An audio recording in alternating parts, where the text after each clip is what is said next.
Assalamualaikum warahmatullahi wabarakatuh. Alhamdulillah, nahmaduhu wa nasta'inuhu wa nastaghfiruh.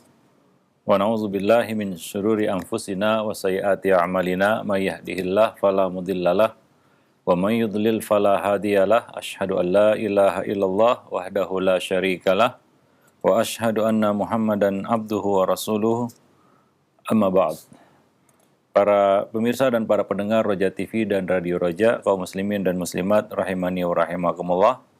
Alhamdulillah pada kesempatan siang ini kita dapat bertemu kembali, ya masih melanjutkan pembahasan buku Talbis Iblis tulisan Ibnul Jauzi. Ya, pada siang ini kita akan melanjutkan pembahasan yang ada di dalamnya.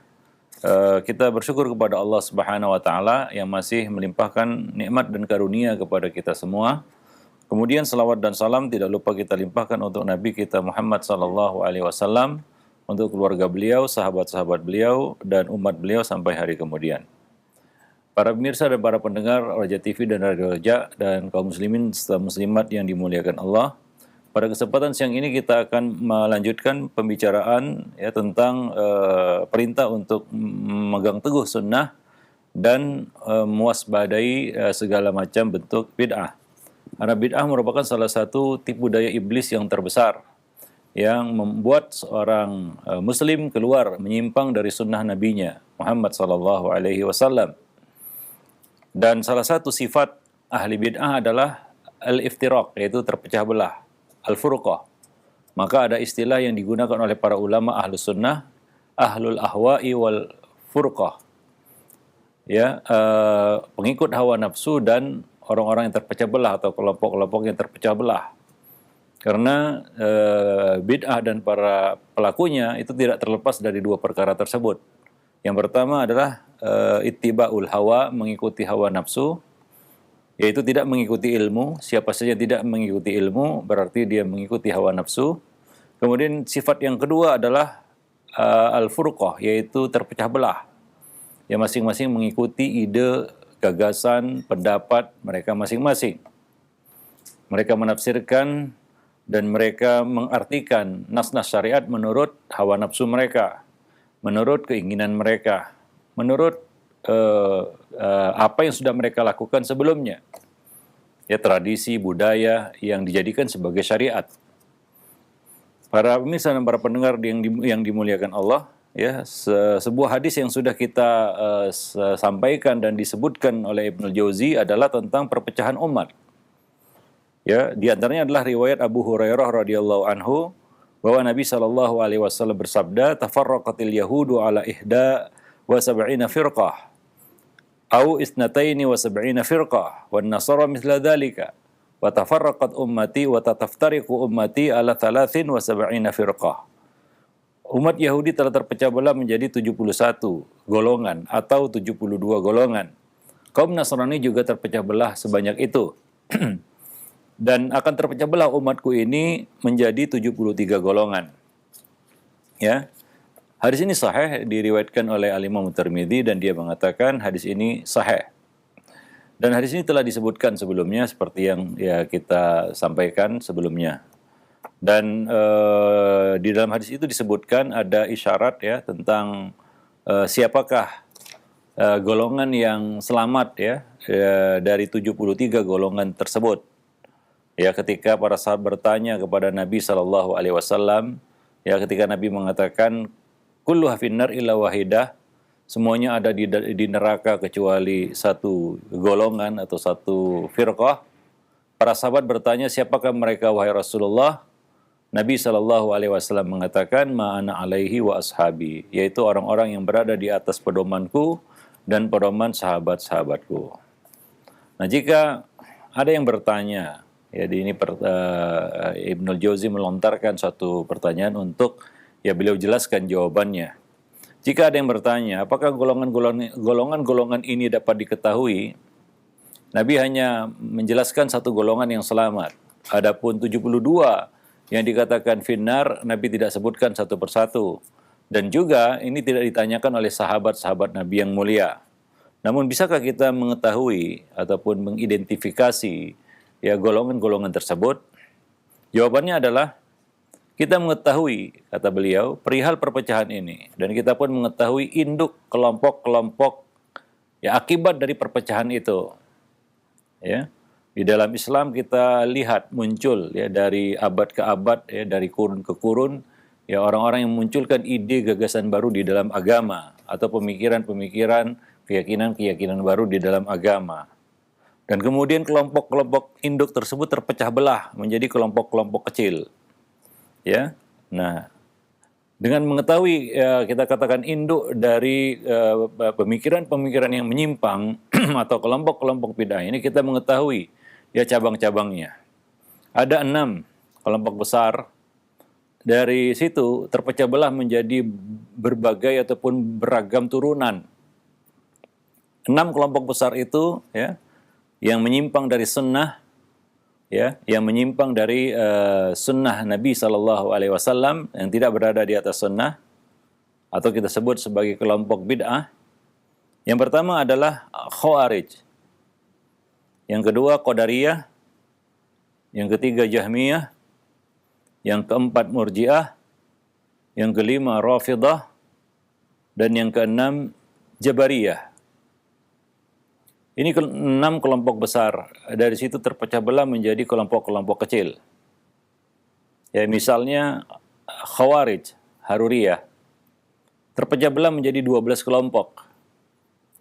Ya, kita tahu inti dari pemikiran Khawarij yaitu takfir ashabul kabair. Ya, mengkafirkan pelaku-pelaku dosa besar. Ini adalah inti dari pemikiran Khawarij. Ya, yaitu penyimpangan di dalam al-asma wal ahkam.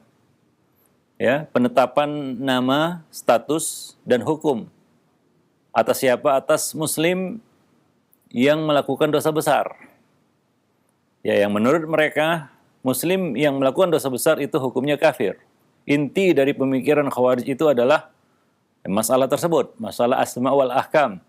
Adapun masalah-masalah seperti al-khuruj alal hukam, memberontak kepada penguasa, ini adalah cabang dari pemikiran inti mereka itu, yaitu mengkafirkan pelaku dosa besar. Dari situ mereka mengkafirkan penguasa, kemudian dari situ mereka mengkafirkan orang-orang yang sejalan dengan penguasa, yang mendukung penguasa. Nah, kemudian sebagai konsekuensinya adalah mereka menghalalkan pemberontakan terhadap penguasa yang mereka anggap kafir. Menghalalkan darah kaum muslimin itu merupakan suatu konsekuensi dari pemikiran tersebut. Ya, ketika menyimpang di dalam bab al-asma wal ahkam, banyak ya konsekuensi-konsekuensi negatif yang akan muncul. Di antaranya adalah ya takfirul muslimin, ammah, yang mengkafirkan kaum muslimin secara umum. Kemudian mengkafirkan penguasa secara khusus. Kemudian turunannya adalah mengkafirkan orang-orang yang mendukung penguasa itu. Kemudian turunannya juga adalah mereka menghalalkan darah orang-orang yang mereka kafirkan ini. Kemudian turunannya juga adalah mereka menghalalkan pemberontakan terhadap penguasa yang sah. Para pemirsa dan para pendengar yang dimuliakan Allah. Jadi inti dari pemikiran Khawarij itu adalah pengkafiran pelaku dosa besar. Ya, penyimpangan di dalam masalah al-asma wal ahkam. Ya, di dalam penetapan nama dan hukum bagi orang-orang yang mengerjakan atau jatuh dalam perkara dosa. Nah, Haruriyah ini atau Khawarij ini terpecah belah menjadi 12 kelompok. Menjadi 12 kelompok. Ada yang dinamakan Azraqiyah. Mereka adalah orang-orang yang mengatakan, kami tidak tahu ada seorang pun yang beriman. Maka mereka mengkafirkan seluruh ahli kiblat, terkecuali yang mau mengikuti ajaran mereka. Ya, Jama'atut Takfir induk pemikirannya kepada kelompok ini. Yang di luar kelompok mereka kafir. Tidak diterima, tidak sah Islamnya. Kecuali yang berbaiat kepada imam mereka atau yang bergabung dengan mereka. Bahkan orang yang bergabung dengan mereka pun tidak lantas mereka hukumi muslim, sehingga berbaiat dengan pemimpin mereka dan mengakui kepemimpinan imam mereka. Nah, ini pemikiran Azraqiyah yang merupakan kelompok paling ekstrim ya di kalangan Khawarij. Pengkafiran secara umum ahlul kiblah, kaum muslimin. Para pemirsa dan para pendengar yang dimuliakan Allah. Dan pemikiran-pemikiran seperti ini sampai sekarang masih ada. Ya, beredar, berkembang di tengah-tengah kaum muslimin. Ya, terutama di dunia maya ataupun di internet, banyak yang menyebarkan pemikiran-pemikiran semacam ini. Ya, meragukan keislaman kaum muslimin secara umum. Ya, dan menganggap mereka sebagai ahlu jahiliyah. Ya, sehingga mereka berbaiat dengan imam mereka. Dan di sini mereka kita katakan berpegang kepada hadis-hadis yang mereka anggap sebagai dalil mereka. Seperti misalnya man mata walaysa fi unuqihi bai'ah famata mitatan jahiliyah. Nah, siapa yang mati sementara di lehernya tidak terikat satu perjanjian baiat, maka dia mati dalam keadaan jahiliyah. Mereka artikan jahiliyah sini kafir, dan mereka artikan baiat ini adalah kepada imam mereka. Coba lihat bagaimana penafsiran yang serampangan ya mengikuti hawa nafsu mereka. Sehingga mereka terapkan ini kepada kaum muslimin. Siapa saja yang tidak berbaiat, maka dia ahlu jahiliyah. Mati dalam keadaan jahiliyah adalah kafir. Memang mereka menghalalkan dari situ darah, kehormatan, dan harta. Maka salah satu aksi dari kelompok ini adalah menghalalkan harta kaum muslimin. Itu ciri-cirinya. Ya, mereka anggap status harta itu tidak ada. Semuanya dianggap fa'i dan halal untuk dimiliki siapapun. Karena itu adalah harta orang kafir. Nah, demikian ya kita katakan pemikiran ini membawa kita katakan pengikutnya kepada perkara-perkara yang negatif. Ini jelas talbis iblis yang luar biasa. Ya, dengan itu mereka menghalalkan segala hal. Karena mereka anggap orang-orang yang berseberangan dengan mereka itu adalah kafir. Maka dibolehkan melakukan pencurian, ya, bahkan tidak segan-segan misalnya mencuri aset negara, ada yang mencuri listrik dan lain sebagainya dengan anggapan ini pemerintah kafir. Maka segala yang dimilikinya adalah harta fai, boleh diambil, boleh dirampas, ya, dan boleh dimiliki secara sah oleh mereka. Nah, ini merupakan salah satu penyimpangan yang luar biasa. Ya, sehingga tidak ada kejelasan status harta. Kehormatan jangan ditanya lagi. Dan karena yang lebih tinggi dari itu yaitu darah juga dihalalkan. Mereka menghalalkan darah orang-orang yang berseberangan dengan mereka tersebut. Bahkan mereka anggap ya bahwa darah yang tertumpah karena perjuangan mereka adalah suatu hal yang wajar. Dianggap sebagai satu tebusan bagi mereka untuk meraih surga. Nah, ini tentunya tidak ada pemikiran ini dalam Islam. Ya, ini adalah tindakan yang sama sekali tidak berdasar kepada pedoman-pedoman sunnah. Ya, ini keluar dari sunnah Nabi SAW. Ya, maka ini tidak bisa dinisbatkan kepada sunnah Nabi SAW. Nah, demikian. Jadi seorang Muslim adalah orang yang sangat berhati-hati ya di dalam memvonis atau menjatuhkan hukum atas seorang Muslim. Ya, tidak mudah mengeluarkan seorang Muslim dari Islamnya.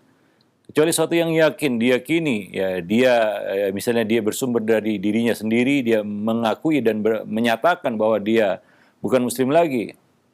Ya, atau dia melakukan satu tindakan yang jelas-jelas adalah suatu perbuatan kufur dan tidak ada lagi celah, takwil dan lain sebagainya. Dan ditegakkan hujah oleh orang yang berilmu kepada orang tersebut. Dan tidak ada lagi penghalang mawani', ya, dan kita katakan terpenuhi syarat-syarat takfir, dan itu tentunya sangat panjang prosesnya. Jadi tidak mudah seorang itu ya dia melihat ya saudaranya melakukan penyimpangan kemudian dikafirkan. Ya, dan ciri kelompok ini adalah seperti itu. Ya, nah ini salah satu di antara kelompok ya orang-orang yang jatuh dalam pemahaman Khawarij. Nah, di sana yang kedua ada namanya Ibadiyah, kelompok Ibadiyah. Itu yang mereka yang menyatakan barang siapa yang bersedia mengikuti ajaran kami berarti dia beriman, dan barang siapa yang berpaling dari ajaran kami maka dia munafik. Dihukumi munafik. Ya, perlu diluruskan bahwa tuduhan nifak ya kepada seorang Muslim itu ada dua kandungannya. Nifak amali atau nifak i'tiqadi. Apa yang kita maksud dengan kata-kata si fulan munafik? Apakah munafik nifak i'tiqadi bahwa dia sebenarnya kafir, atau nifak amali? Misalnya melakukan tanda-tanda sifat-sifat orang munafik, berbicara berbohong. Nah, itu tentunya para ulama sepakat bahwasanya orang yang jatuh dalam nifak ya amali yaitu tidak dikafirkan. Mereka adalah orang fasik, muslim yang fasik, tapi tidak kafir. Adapun nifak i'tiqadi, yaitu orang yang menampakkan Islam dan menyembunyikan kekafiran, ini jelas mereka adalah orang-orang kafir sebenarnya. Jadi ketika melontarkan tuduhan nifak kepada seseorang, apa yang dimaksud dengan tuduhan nifak itu? Apa yang dimaksud dengan nifak itu? Kalau nifak i'tiqadi berarti itu adalah suatu pengkafiran, ya, yaitu kita menjatuhkan hukum kafir kepada orang tersebut. Nah, ya ada konsekuensinya kita mengeluarkan hukum kafir kepada seseorang. Karena kalau tidak terbukti, ya, tidak tepat, maka tuduhan itu akan kembali kepada yang mengeluarkan. Jadi jangan gampang dan jangan bermudah-mudahan di dalam menjatuhkan vonis tersebut, karena itu adalah vonis yang berat. Ya, ada konsekuensi kita menjatuhkan hukum kafir kepada seseorang. Ya, di antaranya dia harus dipisah dari istrinya yang muslimah. Kemudian dia tidak berhak mendapatkan harta warisan, dikeluarkan dari deretan ahli waris.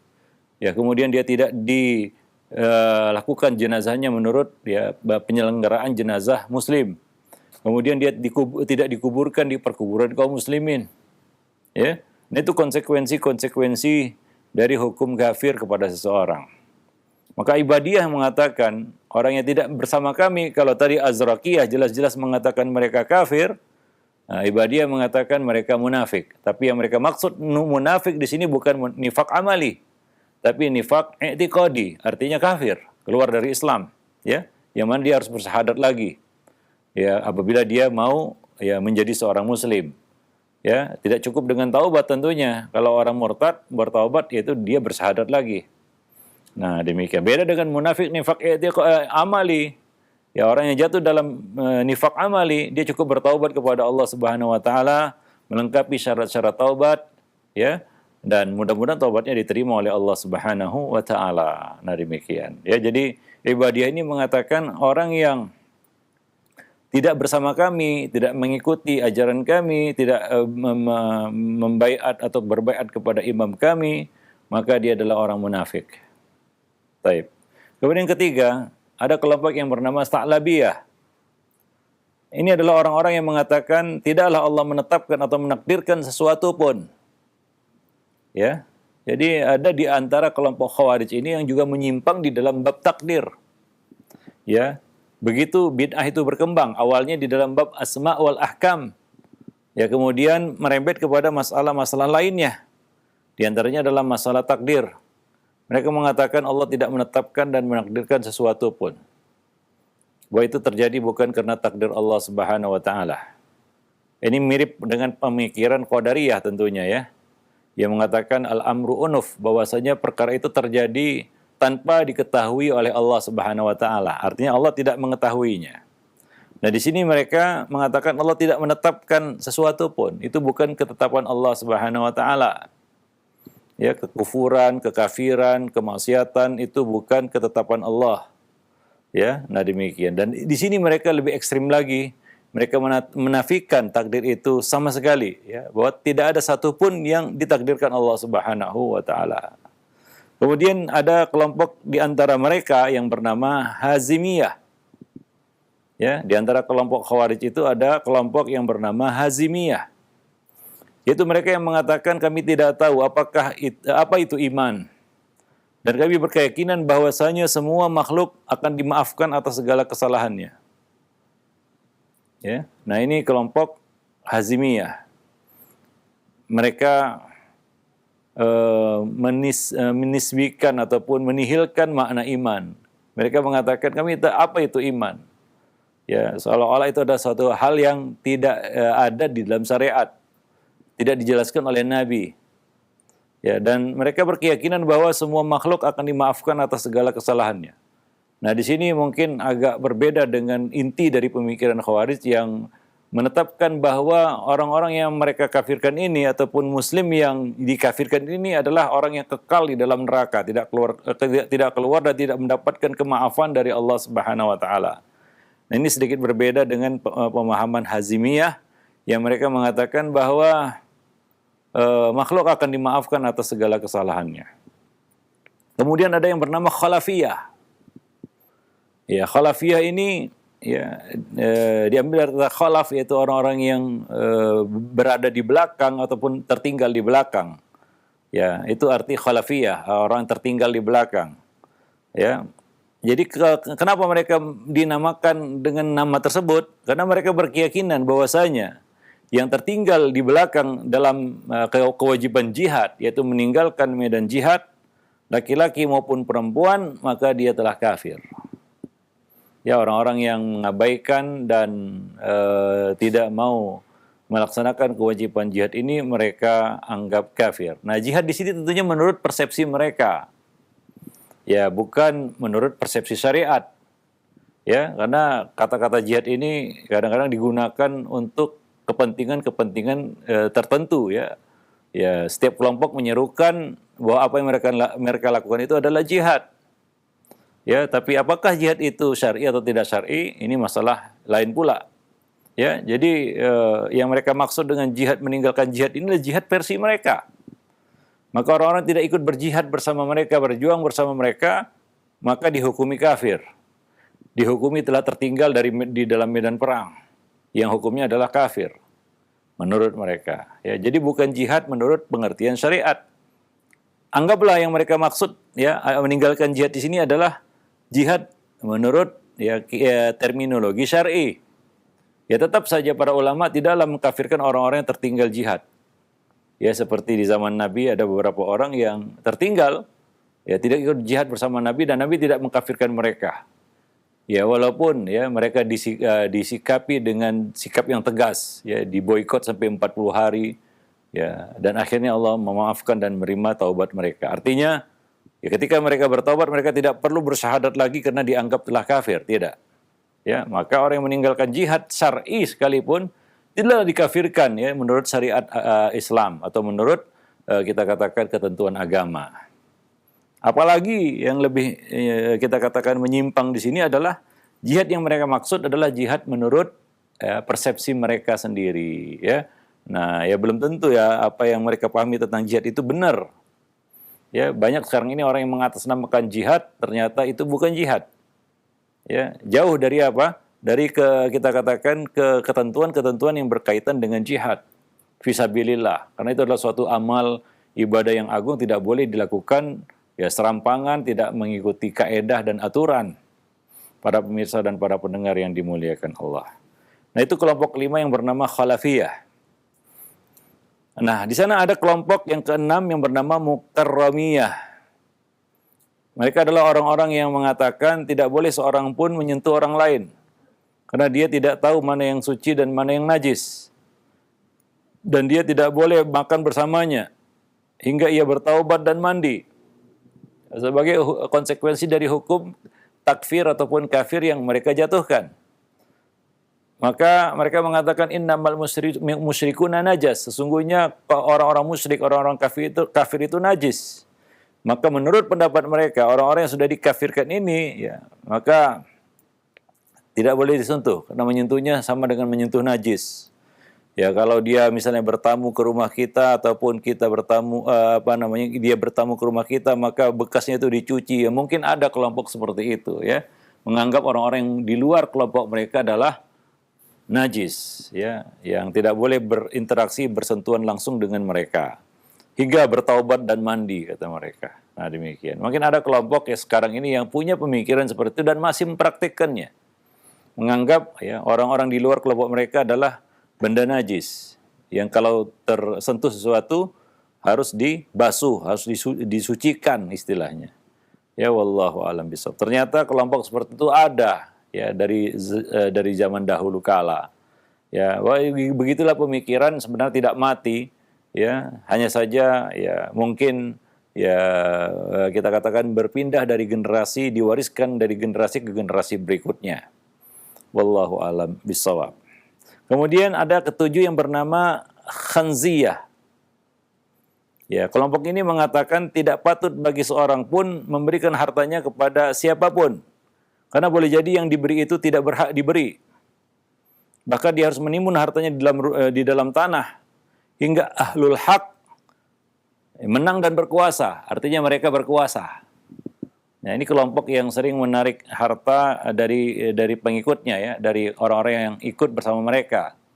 Dan mereka tidak menghalalkan menyerahkan zakat misalnya kepada penguasa yang mereka anggap kafir. Sementara menurut pendapat ya akidah manhaj Ahlus Sunnah wal Jamaah adalah menyerahkan zakat kepada penguasa, baik penguasa itu saleh maupun fasik. Maka memberikan zakat kepada mereka adalah sah. Ya, walaupun ya dalam banyak riwayat dari para salaf, walaupun mereka memberikan zakat itu kepada anjing. Artinya mereka melakukan penyimpangan di dalam pembagian zakat misalnya atau pengelolaan zakat, tapi menyerahkan zakat kepada penguasa yang sah ini merupakan salah satu manhaj Ahlus Sunnah wal Jamaah. Dan zakat kita dianggap sah. Ya, apabila itu yang menarik zakat dari kita adalah penguasa. Karena satu-satunya pihak yang boleh menarik zakat ya dari seorang muslim ya adalah penguasa. Ya, mereka berhak mengirim ya kita katakan petugas-petugasnya untuk menarik zakat dari kaum muslimin. Walaupun dengan cara ya paksa ataupun maksa harta itu mereka ambil. Nah demikian. Itu cuma penguasa yang boleh melakukan seperti itu. Swasta nggak boleh. Para pemirsa dan para pendengar yang dimuliakan Allah. Nah apa yang dilakukan kelompok Khanziyah ini, mereka mengatakan tidak boleh menyerahkan zakat ataupun wakaf apapun ya kepada ya penguasa. Ya, karena mereka anggap ya mereka tidak memberikannya kepada yang berhak. Maka bagaimana kalau mereka tidak menemukan orang yang berhak untuk menerima, maka harta itu ditimbun sampai nanti mereka berkuasa. Muncul penguasa yang sah berada di atas pemahaman mereka, kepada mereka lah diserahkan zakat tersebut atau harta tersebut. Nah ini satu pemikiran di kalangan Khawarij. Penyimpangan di dalam bab harta ya sampai sekarang masih banyak kelompok-kelompok yang ketika dia masuk dalam satu kelompok ya kepemilikan harta menjadi tidak jelas. Ya, hartamu, hartaku, hartaku, hartamu. Begitulah kira-kira. Ya, jadi tidak ada batas-batas jelas tentang kepemilikan. Jadi mereka boleh memiliki harta siapapun karena dianggap itu harta ya yang kita katakan orang kafir yang boleh dimiliki oleh siapapun. Harta Allah kata mereka. Nah, demikian. Wallahu a'lam bishawab. Kemudian ada yang namanya Syamrakhiyah. Ya, Syamrakhiyah ini adalah orang-orang yang mengatakan, ya ini satu kelompok di kalangan Khawarij, yang mengatakan tidak mengapa seorang laki-laki menyentuh wanita yang mana itu bukan mahramnya, sebab kaum wanita tersebut ibarat tumbuh-tumbuhan yang berbau harum, kata mereka. Ini satu penyimpangan juga ya di dalam kelompok Khawarij ya berkaitan dengan kita katakan maksiat sebenarnya ya. Mereka menghalalkan menyentuh wanita siapapun walaupun itu bukan mahram, karena wanita itu ibarat tumbuh-tumbuhan yang harum kata mereka. Ya ada unsur syahwat di situ karena namanya bid'ah ya tidak bisa dilepaskan dari unsur syahwat juga. Ya karena salah satu orang itu ikut bid'ah, pemikiran yang bid'ah karena ada peluang celah untuk mengikuti syahwat di situ. Ya, seperti tidak ada lagi batas halal dan haram ya. Nah demikian. Wallahu a'lam bishawab. Ya, rata-rata ya kita katakan kelompok-kelompok bid'ah ada di situ unsur syahwat seperti misalnya nanti ada di kalangan Rafidhah ada nikah mut'ah yang mereka halalkan. Nah, itu berbau syahwat. Nah, di sini juga ya di kelompok yang bernama Syamrakhiyah ini ada unsur juga berbau syahwat. Mereka boleh ya membolehkan ya menyentuh wanita manapun walaupun itu bukan mahram karena wanita itu ibarat tanaman kata mereka. Itu takwil yang jelas batil. Ada yang jelas-jelas menghalalkan musik misalnya, ada yang jelas-jelas menghalalkan khamar misalnya. Ya, ini ada di dalam kelompok-kelompok bid'ah tersebut. Ya, para pemirsa dan para pendengar yang dimuliakan Allah. Tapi itu merupakan ciri-ciri dari bid'ah sebenarnya, yaitu ada unsur nafsu di situ, ada unsur syahwat di situ yang diikuti. Ya, nah demikian. Yang mana kalau mereka mengikuti sunnah dengan benar, mereka tidak akan menemukan hal semacam itu. Ya para pemirsa dan para pendengar yang dimuliakan Allah. Nah kemudian yang kesembilan ada yang disebut kelompok Akhnasiyah. Yaitu orang-orang yang mengatakan orang yang mati tidak akan memperoleh kebaikan maupun keburukan setelah kematiannya. Itu tidak ada jaza, tidak ada pengadilan, ya tidak ada kita kata mahkamah Allah Subhanahu wa taala, tidak ada peradilan akhirat. Ya, orang yang mati tidak akan peroleh apapun kebaikan maupun keburukan setelah matinya. Ya. Nah, ini sampai sekarang ada juga yang berpendapat bahwa tidak ada azab kubur, ya, karena menurut mereka ini penyimpangan-penyimpangan yang terjadi di kalangan ahli bid'ah, ya. Ya, dengan logika mereka, mereka menolak ya satu hal yang ya bahkan itu mutawatir di dalam agama bahwa adanya azab kubur. Nabi menyinggung tentang azab kubur. Ya, tapi sebagian orang mengatakan tidak ada di dalam Quran azab kubur itu, siksa kubur tidak ada. Tidak ada siksa ya setelah kematian di alam barzakh. Ya, ini salah satu bentuk penyimpangan di dalam kelompok-kelompok ya kita katakan bid'ah. Wallahu a'lam bishawab. Kemudian ada yang bernama muhakkimiyah. Ya, mereka adalah orang-orang yang mengatakan barang siapa yang berhakim kepada makhluk maka dia telah kafir. Ya, berhakim kepada makhluk, berhukum kepada makhluk, maka dia telah kafir. Ya, tentunya untuk hal ini ya, nas Quran sendiri tidaklah secara mutlak mengatakan dia kafir. Ada 3 hukum, fasik, zalim, dan kafir. Ya, menurut tingkatan dosanya, ya, tingkatan keyakinannya ketika dia memilih hukum selain hukum Allah Subhanahu wa taala. Ya, ada karena ya kita katakan mengikuti tradisi yang sudah ada, ya. Ada yang semata-mata mengikuti hawa nafsu, ada yang berkeyakinan bahwa hukum makhluk itu lebih tinggi daripada hukum Allah.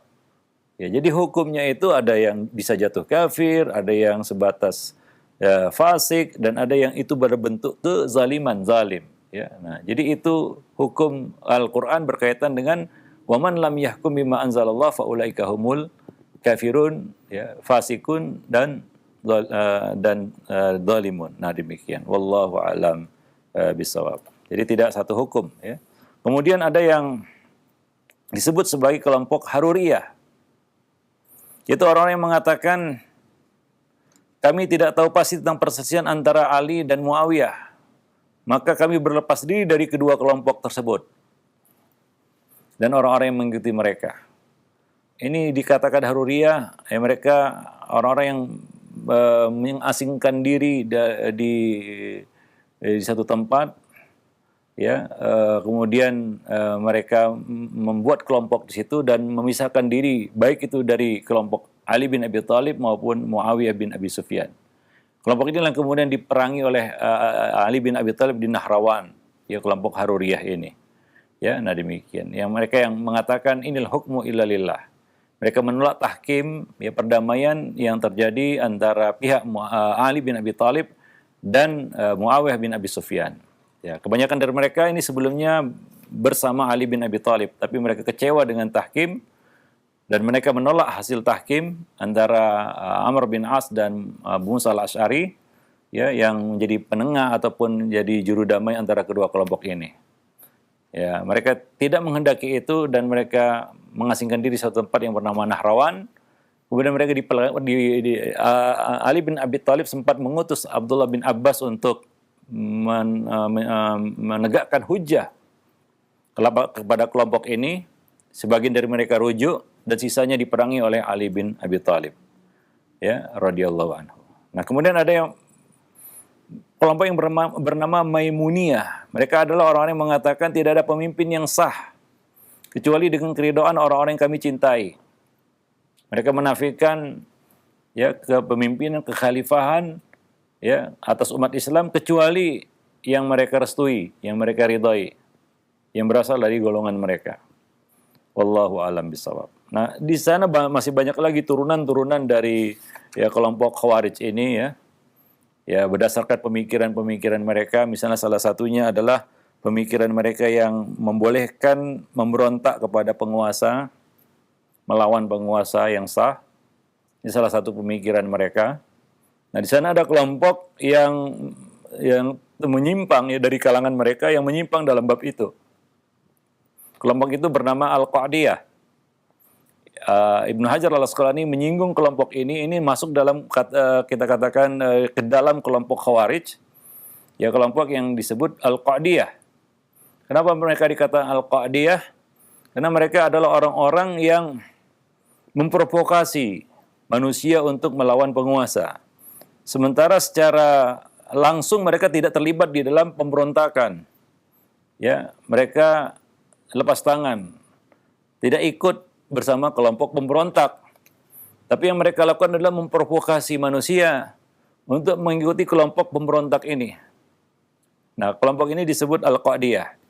Masuk dalam kita katakan kelompok Khawarij, ya. Ya, yang menyimpang di dalam bab, ya kita katakan muamalatul hukam, dalam bab bermuamalah kepada al-hukam, penguasa. Wallahu a'lam bishawab. Itu salah satu kita katakan kelompok bid'ah yang bernama Khawarij, ya, dan turunannya. Ya, wallahu a'lam bishawab. Jadi memang itulah dia, ya kita kata konsekuensi, ya, merupakan kita katakan dampak negatif dari bid'ah ataupun pengaruh negatif dari bid'ah, adanya kita katakan kelompok-kelompok yang mengikuti hawa nafsu mereka dan bentuk kelompok sendiri, ya berdasarkan hawa nafsu tersebut. Wallahu a'lam bishawab. Nah, demikian saja, mudah-mudahan bermanfaat. Aqulu qauli hadza, astaghfirullah li wa lakum sairil muslimin, innahu huwal ghafurur rahim. Nah, jazakallahu khairan wa barakallahu fikum Ustaz atas penyampaian materi yang sangat bermanfaat sekali di kesempatan ini berkaitan dengan ahlul bid'ah yang terpecah belah.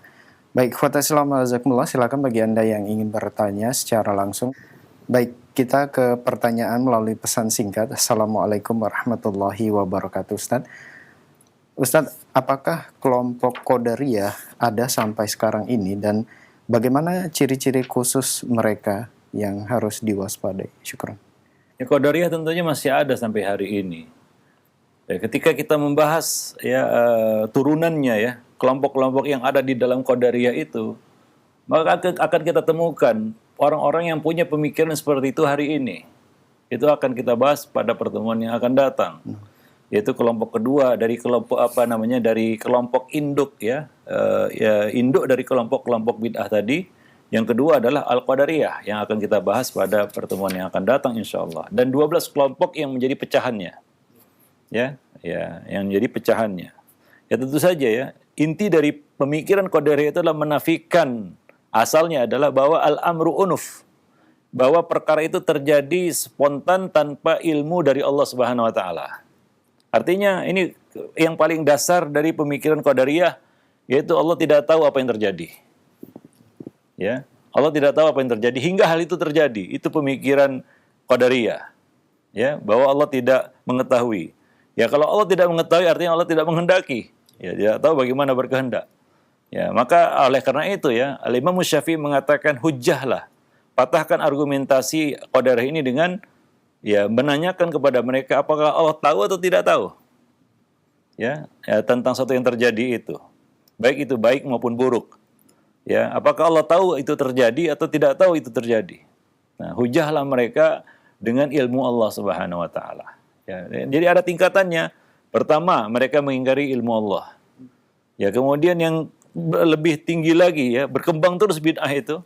Ya, makin lama makin jauh dari sunnah, begitulah sifat dari bid'ah.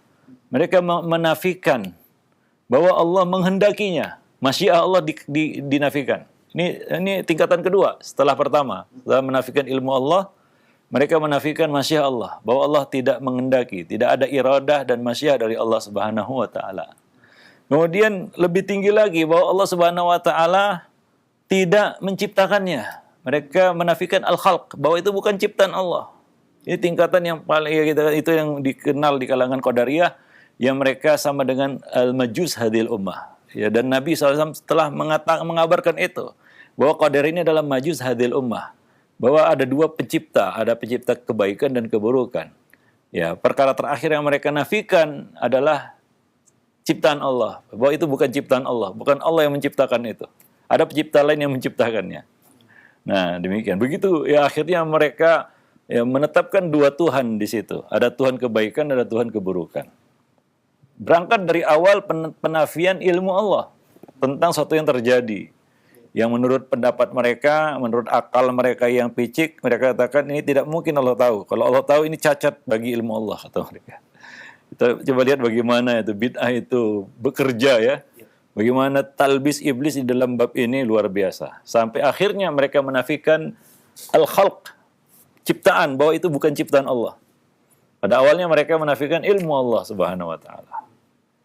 Wallahu a'lam bishawab. Nanti akan kita jelaskan ya beberapa turunan dari kelompok Qadariyah ini. Baik, jazakallah khairan Ustaz atas jawaban yang disampaikan. Semoga bermanfaat untuk penanya. Masih pertanyaan melalui pesan singkat kembali dari Pak Ian di Jawa Barat. Assalamualaikum warahmatullahi wabarakatuh Ustaz. Bagaimana dengan suatu kelompok yang pada saat kita ingin bergabung harus membaiat ketua kelompok tersebut? Mohon nasihatnya Ustaz. Syukur. Ya, ini ciri-ciri dari kelompok Khawarij sebenarnya, turunan-turunan Khawarij tadi ya, yaitu memberikan baiat hanya kepada imam mereka, di kalangan mereka, yang tidak dikenal oleh kaum muslimin. Maka dari itu ketika Imam Ahmad ditanya, wahai imam, siapa itu imam? Ya, siapa itu pemimpin? Siapa itu waliul amri? Maka Imam Ahmad menjawab, dia adalah orang yang apabila ditanya siapakah pemimpin, maka mereka akan menyebut satu nama. Itu pemimpin yang diketahui, yang dikenal, yang ma'hud biddin, yang dikenal oleh kaum muslimin, oleh masyarakat, oleh manusia, dia pemimpin. Mereka akan menyebut satu nama. Ya, maka nama-nama lain itu tidak terhitung ya, itu ilegal kan gitu. Maka Nabi mengatakan idza buyi'a al-khalifataini ya, faktul khalifatani faktul al-akhir minhuma. Ya, maka perangilah ya yang terakhir dari keduanya. Ya, nah karena itu adalah satu yang menyempal ya dari kaum muslimin. Wallahu a'lam. Itu ciri-ciri ya. Ya banyak kelompok-kelompok yang punya pemikiran, mereka mungkin tidak mau dikatakan Khawarij, tapi ada ciri-ciri itu pada mereka. Seperti kelompok yang mengajarkan ketidakjelasan status harta, hati-hati. Karena di sana ada yang mengajarkan seperti itu, sehingga harta itu tidak jelas statusnya. Harta orang juga harta dia, kan begitu ya. Berani melakukan pencurian, ya kita katakan aset negara, dia katakan itu adalah harta umat, kan begitu ya. Dan itu pemikiran-pemikiran yang kita katakan bersumber dari ya kita katakan kelompok ini, ya. Wallahu alam bisawab. Tadi kita sebutkan ya di antara kelompok Khawarij ada yang disebut khanziyah, ya, yang mengatakan tidak patut seorang pun memberikan harta kepada siapapun. Ya, ini penyimpangan di dalam ya masalah status harta. Ya bid'ah itu seperti itu. Ya, menyimpang dalam status hukum ya seorang muslim, kemudian hartanya juga ya. Kemudian kehormatannya, kemudian darahnya. Itu satu konsekuensi ya, satu paket itu. Kalau kita menghalalkan darah, menghalalkan kehormatan lebih mudah lagi. Kalau kita sudah menghalalkan kehormatan, menghalalkan hartanya lebih mudah lagi. Ya, nah demikian itu yang terjadi di kelompok-kelompok seperti itu. Maka kita harus waspada. Karena banyak juga ya. Ya, dia ada nafsu juga, ada syahwat juga. Bagaimana ya, coba lihat ada kelompok yang membolehkan kita untuk merampas, menjarah harta orang lain yang bukan hak kita. Dengan menyamarkan status harta. Ya, karena dia kafir, hartanya halal dimiliki. Dan itu kan suatu syubhat yang bercampur dengan syahwat sebenarnya. Wallahu a'lam bishawab. Siapa yang nggak mau merampas, menjarah harta orang lain ya? Nah demikian. Yang dia rampas itu dan dia anggap itu legal dan berhak dia miliki. Ini suatu penyimpangan yang luar biasa. Maka berhati-hati terhadap kelompok-kelompok yang sifatnya seperti itu. Wallahu a'lam. Baik, jazakallah khairan Ustaz atas jawaban yang disampaikan. Dan pertanyaan terakhir di kesempatan ini dari hamba Allah. Assalamualaikum warahmatullahi wabarakatuh Ustaz. Ustaz, saya pernah mengenal satu kelompok di mana di dalam kelompok itu selalu berkata bahwa hanya kelompok mereka yang amal ibadahnya diterima oleh Allah Subhanahu wa taala. Dan saat kita ingin memberikan zakat, infak, sedekah harus dalam kelompok itu saja. Kalau diberikan pada luar kelompok itu tidak akan Allah terima, Ustaz. Apakah ini termasuk bid'ah? Syukur. Iya, itu termasuk satu pemikiran yang menyimpang ya. Ya, kita boleh menyerahkan zakat kita kepada kaum muslimin. Ya, karena kita anggap mereka muslim. Ya, dan lebih baik lagi menyerahkan zakat kepada penguasa. Ya. Kepada apalagi di sini kan sudah diatur ada lembaga zakat kan begitu ya. Ada lazis dan lain sebagainya yang resmi itu ya. Bisa diserahkan zakat itu kepada mereka. Ya, kelompok yang membatasi ya hal-hal seperti ini ya. Tadi kita sebut ada kelompok yang bernama khanziyah tadi ya. Yang seperti itu praktiknya. Ya, tidak boleh memberikan harta kepada di luar kelompoknya. Ya, kalau nggak ada dia harus timbun dulu harta itu sampai ada orang yang berhak untuk diberi diserahkan harta itu kepadanya, kan begitu. Ya. Ini salah satu bentuk-bentuk penyimpangan di dalam kelompok Khawarij ya. Wallahu a'lam bishawab. Dan itu turunan dari pengkafiran sebenarnya. Ketika kita mengkafirkan seseorang, Ya. ada beberapa konsekuensi yang terjadi, harta, darah, dan kehormatan. Yang nggak lepas dari itu. Ya. Maka coba lihat orang yang gampangan di dalam merobek harta, kehormatan orang lain, menghalalkan darah orang lain, menghalalkan harta orang lain, ini berhati-hati. Ini salah satu ciri-ciri kelompok Khawarij. Wallahu a'lam bishawab. Nah, demikian. Baik. Baik, Ustaz, itu pertanyaan terakhir di kesempatan ini. Mungkin ada sebagai penutup atau ikhtitam, tafadhol. Ya, para pemirsa dan para pendengar yang dimuliakan Allah. Jadi dapat kita simpulkan ya bahwa kelompok-kelompok bid'ah ini itu tidak terlepas dari hal-hal yang bersifat syahwat juga. Ya. Nah, ada hal-hal yang kita katakan melegalkan untuk mengikuti syahwat. Ya, maka tepatlah para ulama menyebut kelompok-kelompok bid'ah itu dengan sebutan ahlul ahwa. Karena yang mereka ikuti sebenarnya adalah hawa nafsu. Ya, di balik itu. Ya, nah demikian. Wallahu a'lam bishawab. Nah, demikian saja mungkin ya masih panjang lagi pembahasan tentang perpecahan ya kelompok ahli bid'ah ini ya di antara mereka sendiri ya, turunan-turunan dari kelompok-kelompok induk tadi yang akan kita bahas satu persatu nanti insyaallah. Subhanakallah bihamdik asyhadu an la ilaha illa anta astaghfiruka wa atubu ilaik. Assalamualaikum warahmatullahi wabarakatuh.